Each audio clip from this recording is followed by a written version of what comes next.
Hey, thanks for tuning in to Cube Outside the Box. We're going to talk about Cube, and it's going to get weird. My name is JJ, your personal Cube connoisseur.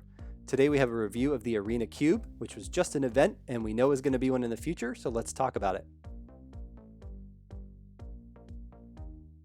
So if you didn't get a chance to play it, the Arena Cube is a 555 card historic cube. There's a few cards in there that are not technically historic legal, but are kind of strong-armed in by WotC because they're trying to bulk up what's on Arena, hopefully working towards Pioneer because that seems like a pretty fun format. But anyway, it was a sealed event, but we know that now that there's human drafting, they are planning to introduce the cube again with 8-player human draft pods, which is incredibly exciting because playing on Arena is super fun.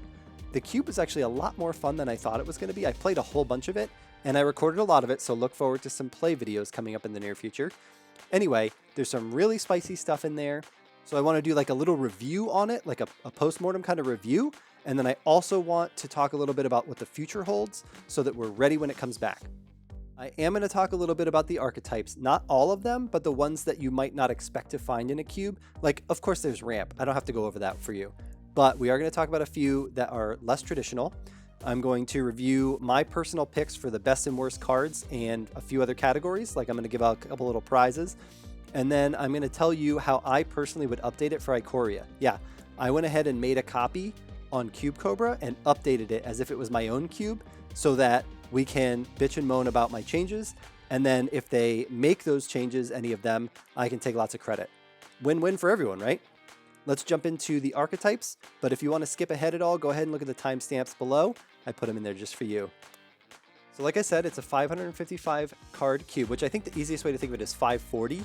I'm a big advocate of like, if you're aiming for like 540, 555, 530, those are all fine because unless you're at 360, where you literally have exactly the number of cards you need for an 8-player draft, you don't have to worry about a few extra cards or missing a few cards. Like if you're 5 short from your target number, like 450 or something like that, I don't think it's a big deal. So think of it as a 540.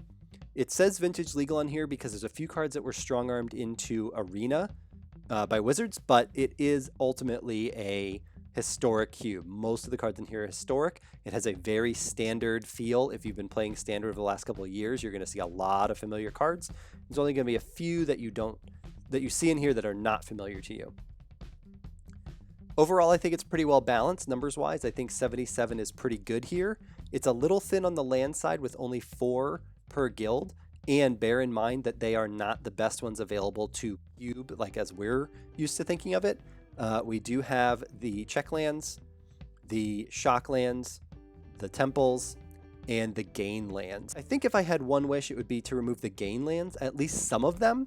The gain lands only are really helpful to a niche archetype where white does have some stuff that cares about how much life you have. Like there's the Ajani, the Resplendent Angel, and Ajani's Pridemate. But overall, I don't think life gain is super viable in this cube. It's not like we have Vona or anything like that. So I would take those out, or at least some of them, and maybe replace them with a better option. The shock, check, temple cycles I think are fine. I also don't think that we have to have every single temple in here, but again, because it's a historic cube, it makes sense that that's how it works.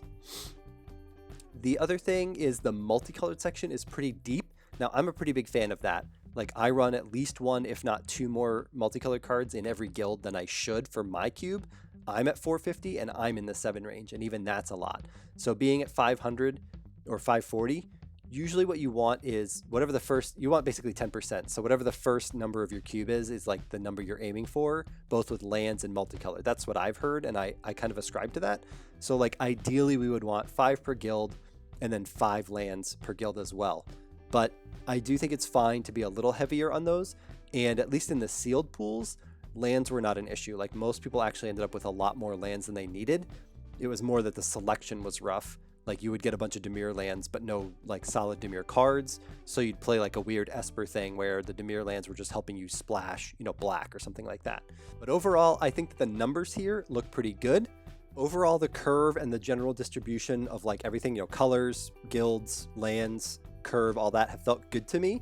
There are a lot of 0 CMC artifacts, partly because there's a number of like Stone Coil, Walking Ballista type stuff in there. And then there are a few things like the Amber Mox and some other stuff like that that come in as 0. So, but that being said, like we have a lot in the 2s with kind of a peak for a number of them on 3. We generally see the curve that we're looking for here. I'm not going to go over every single archetype in the cube because A, it's probably going to change at least a little bit by the time we actually get to play it again. And more importantly, a lot of the typical stuff that you would expect in a cube is supported. There's a ramp option. There are control options, aggro options. They're all in there. I do want to go over a couple of the ones that are either a little bit more on the spicy side or that are less common throughout cube. Like, it would be hard to find a cube that has green and doesn't have a ramp option. I mean, why would you not do that? But the ones that I'm going to go over are less commonly supported throughout kind of the cube community in general. So there is a mill and self-mill option. I definitely had a mill deck going early on in one of my plays, and with the Ashiok and Patient Rebuilding, you can really hit your opponent pretty hard. But you do have the Jace and Thassa's Oracle if you'd rather mill yourself. And actually, my kind of like mill Esper control deck lost to someone doing the self-mill thing because I didn't have a solution for their Thassa's Oracle. There is a spells deck, but I'll be honest, I wasn't a big fan of it. I didn't get a particularly good version, like the Kiln Fiend version would be a little bit more aggressive, whereas the Talrand version is going to be a little bit more value-driven. The one that I tried was a little bit more value-driven, and I did not feel like it got there. Without options like Lightning Bolt and Counterspell, or even something like Remand, I just don't feel like it gets there. I feel like you get outpaced by the bomby nature of the cube, but it is an archetype, and my hope is that with Ico, they'll spice it up a little bit and improve it, or just get rid of it completely. 100% there is an artifact theme, and of course, I'm putting it in blue, but of course, it's really just a colorless or a 4-color option, right? Because if you have enough artifacts, you're just not even worried about what colors the rest of your cards are, as long as you have some payoffs. Skilled Animator and Animating Fairy were bananas in this cube. Multiple times, I used those to just absolutely smack my opponent. Stuff like Manifold Key and Voltaic Servant being able to untap those creatures and give them vigilance, or untap effects like Steel Overseer were awesome. Karn is just a high value card no matter what. That's one of those where 90 to 95% of your decks are just going to play him because of the value, but being able to drop some constructs that come in as 4/4s or 5/5s on turns 4 and 5 is super valuable when you're able to lead off with things like Manifold Key and the Golden Egg.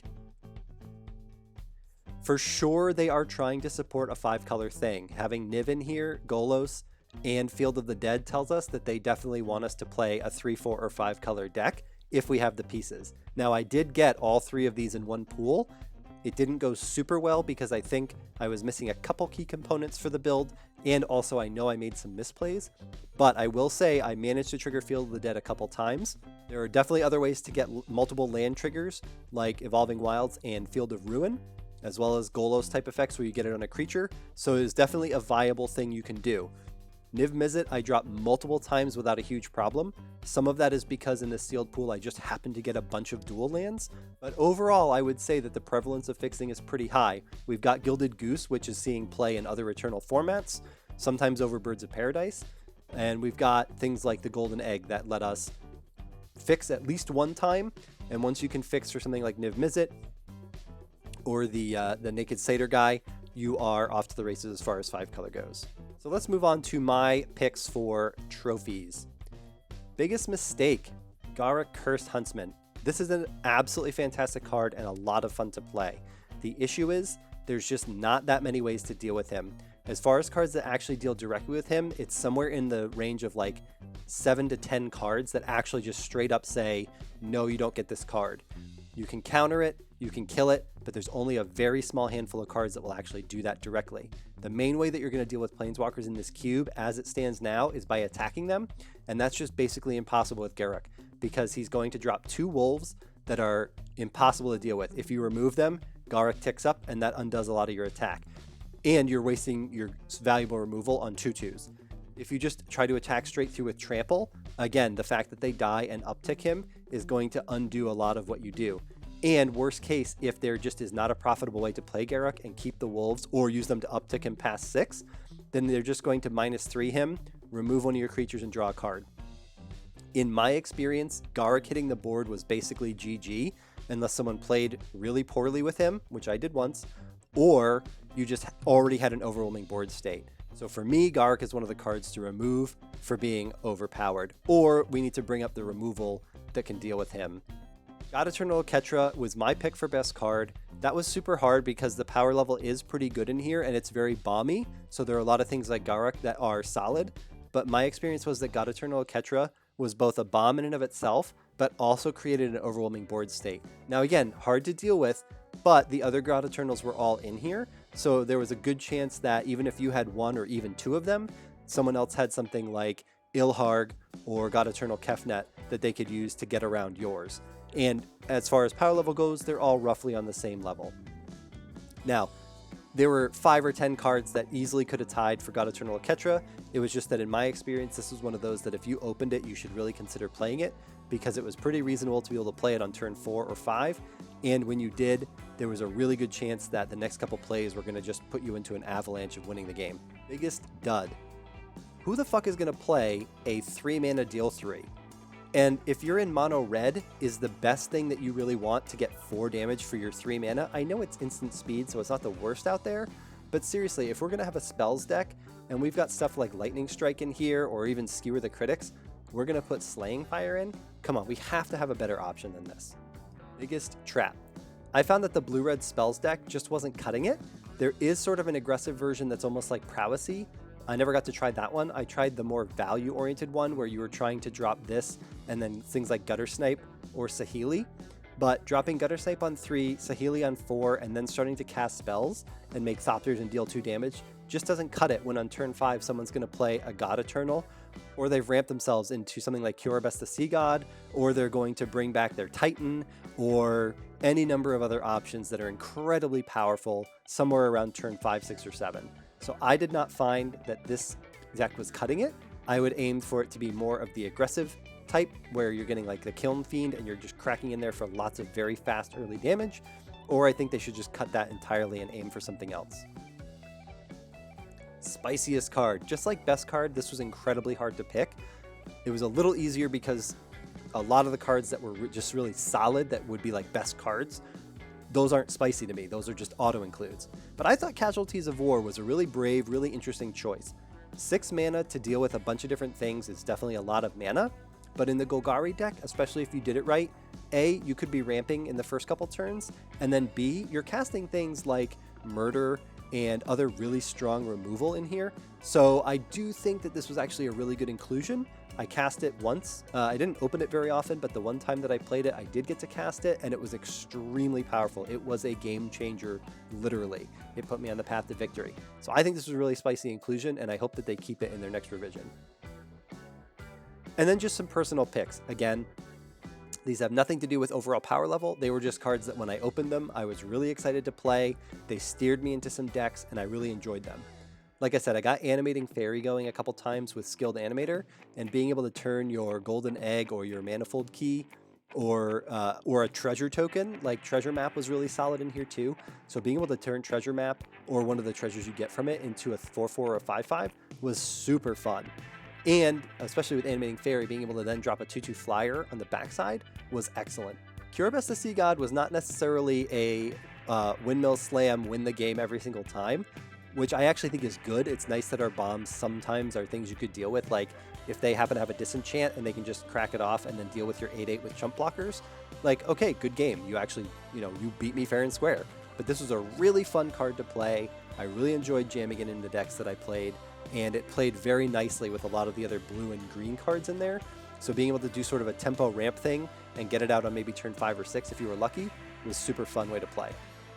And then Ashiok is just a neat little planeswalker. Protects itself, definitely can be used aggressively or defensively. And then I actually got to ult Ashiok one time, which was super bananas fun because I had already exiled a bunch of cards using different effects, including the Ashiok Nightmares, but some other stuff as well. So I just got to jam a bunch of cards out of exile for free, and it was super worth the work that it took to get there. These were some really fun cards. There were lots of other good ones in here. Like I said, it was a really fun cube. These were just 3 I wanted to kind of, well, brag about it a little bit, I guess. Okay, so now the big one. Strap in. I made a clone of the Arena Cube under my Cube Cobra account. I went through Ikoria and pulled all the cards that I think should go into the cube, and I made updates as if it was my own cube. So yes, it has a leaning towards the spicier side, but I think that the Arena Cube is already pretty spicy. There's some stuff in there that wouldn't go in a traditional cube that's in there for reasons. So I went ahead and made my own updates. Part of this is I just want to see when they do update it for Ikoria, how close I come. Like, I'm pretty curious to see how much my list matches what they change. I'm sure there's going to be plenty of differences. I also just want to start a discussion on what should be in this cube from Ikoria. So go down to the description, grab the link, head over and check it out, look at the blog posts, and fight me on the things you don't agree with. Let's have a discussion about it. So right now, I'm going to go ahead and go over a few of the changes I made, the ones that I know people will want explanations for, or that I myself am either uncertain or very excited about. And the rest I'm going to leave for people to pick up on by looking at. Some of them I think are pretty obvious and pretty easy, but there's definitely a few that might be contentious. Let's jump in. So I wasn't sure what to cut for this big fucking fish, but I don't think Thrix really has a place. At 5 mana, I'm not sure you're worried about reducing the cost of your further spells in blue. I'm not sure what you'd be looking to reduce. And if you're in other colors like green, you already have access to ramp. The cool thing about this Leviathan is that if you mutate it onto even like a 2/2, like let's say you drop Exclusion Mage early, maybe you are ramping with green, so like turn 5, you drop this onto Exclusion Mage, it's now a 7/7 haste that taps down your opponent's best blocker, because it will tap down at least one, and then if you further mutate it, you'll just keep tapping stuff down, and you can keep swinging with this 7/7. I got blown out with it in a draft, and I don't think it's necessarily the best thing in the world, but if I had to choose, I'd rather have that over Thrix. There's just not that many high drops for Thrix to target, and being a flash flying 4/5 to me isn't worth it over having a 7/7 that can have virtual haste. It's almost like a merge, but haste. So I cut bacon to a pie for Mythos. Now, Mythos is kind of weird to evaluate. The way I'm looking at it is, it basically says 3 mana destroy a creature. So that's already better than bacon to a pie, because I just don't think there's that much use for the food in the overall cube. There's a couple things that use food, but really very little. It's mostly the cat cauldron combo, which I'm not sure is even worth being in there. The only reason the cat's worth being in there is it's a 1 mana 1/1 that you know is going to get a 2-life swing. But anyway, so bacon to a pie, I felt it was worth taking the mana reduction to get a creature destruction. And then if you happen to be an Abzan, or you're in multiple colors that, you're in 4 or 5 color and you're able to cast it for green, white, black, then you can target any permanent you want. And that's only 1 mana away from Assassin's Trophy without giving them a land. So I did think that was worth it. Fiery Cannonade to me doesn't make a whole lot of sense.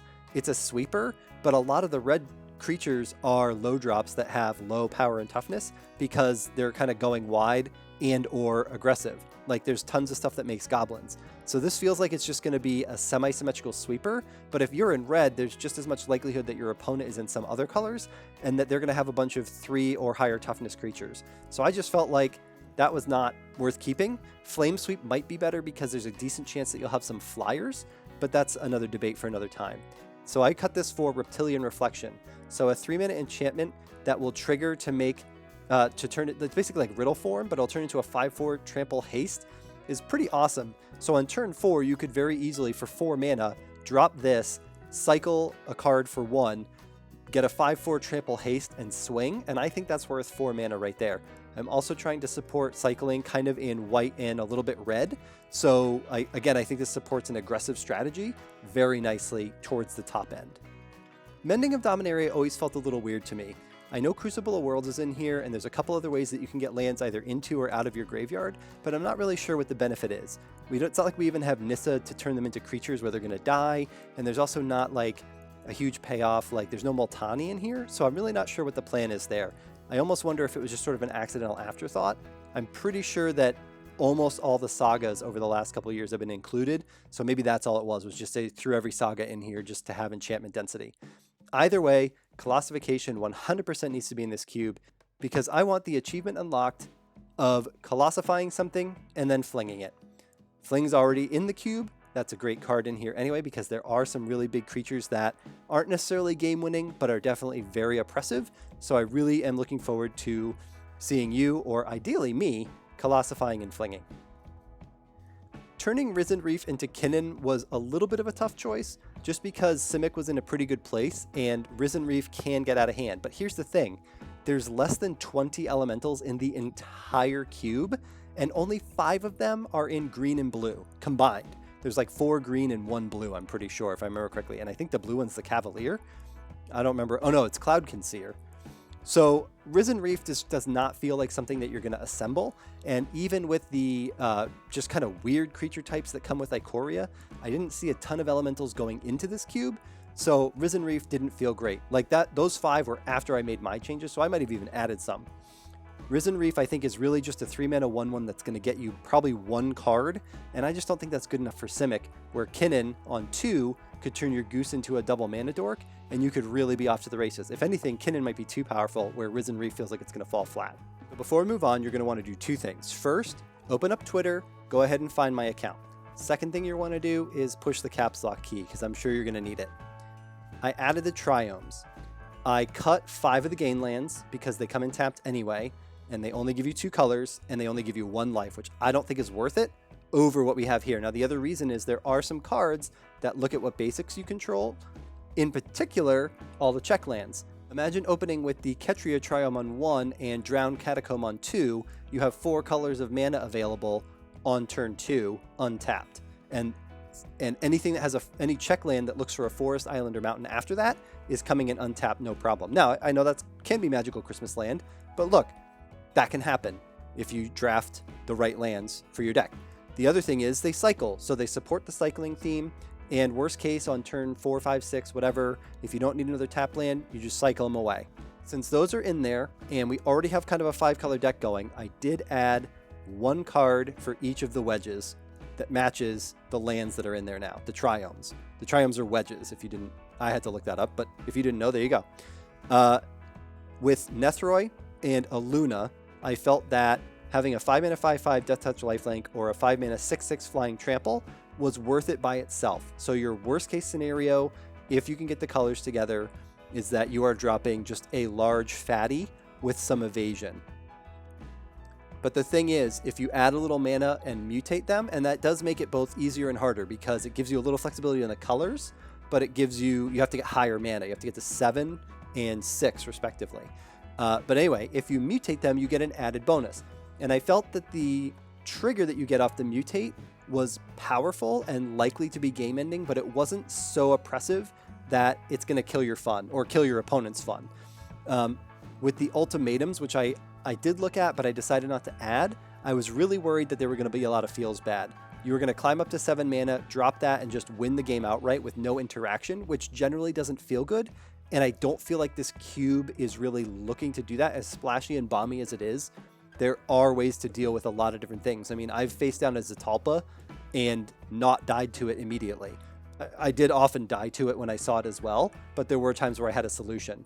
That's where we want to be. We want there to be solutions, but there's still challenging ones. Because that's the other thing is, I don't want you to get up to 7 mana of 3 very specific color combination for an ultimatum, and then have someone quench it. That's not going to feel good.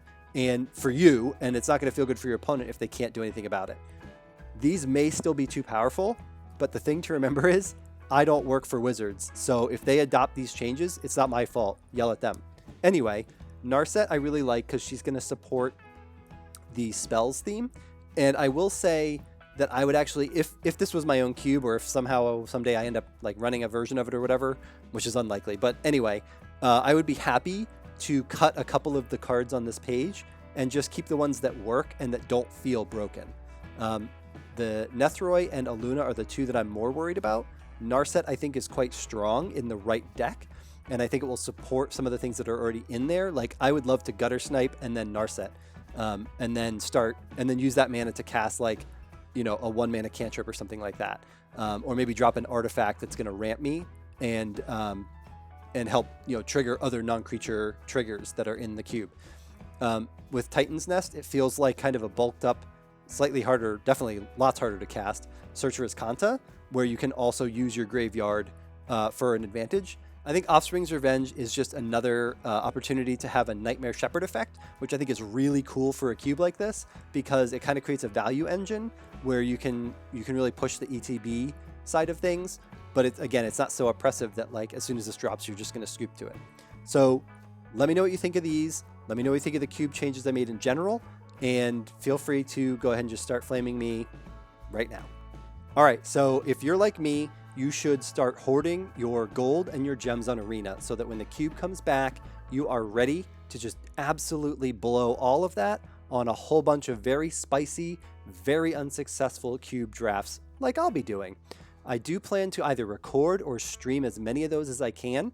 I did that before while it was a sealed event, so I'm also going to try and release those as real play videos. Some of them are going to be edited down, but a lot of them I actually recorded with my face, so I'm just going to let them ride. They'll be a little bit long, but you can jump around, and I'll try to timestamp them with the various kind of highlights of each game. If you've been enjoying these videos, please do me a favor, hit the like button on this one, the little thumbs up, subscribe to the channel, and share this with somebody. If you like it, share it with a friend. If you hate it, share it with an enemy. Every little bit helps. We got a nice head start on subscribers and views. I'd really like to keep that momentum going. So please do that. In the meantime, stay healthy, and we'll see you soon.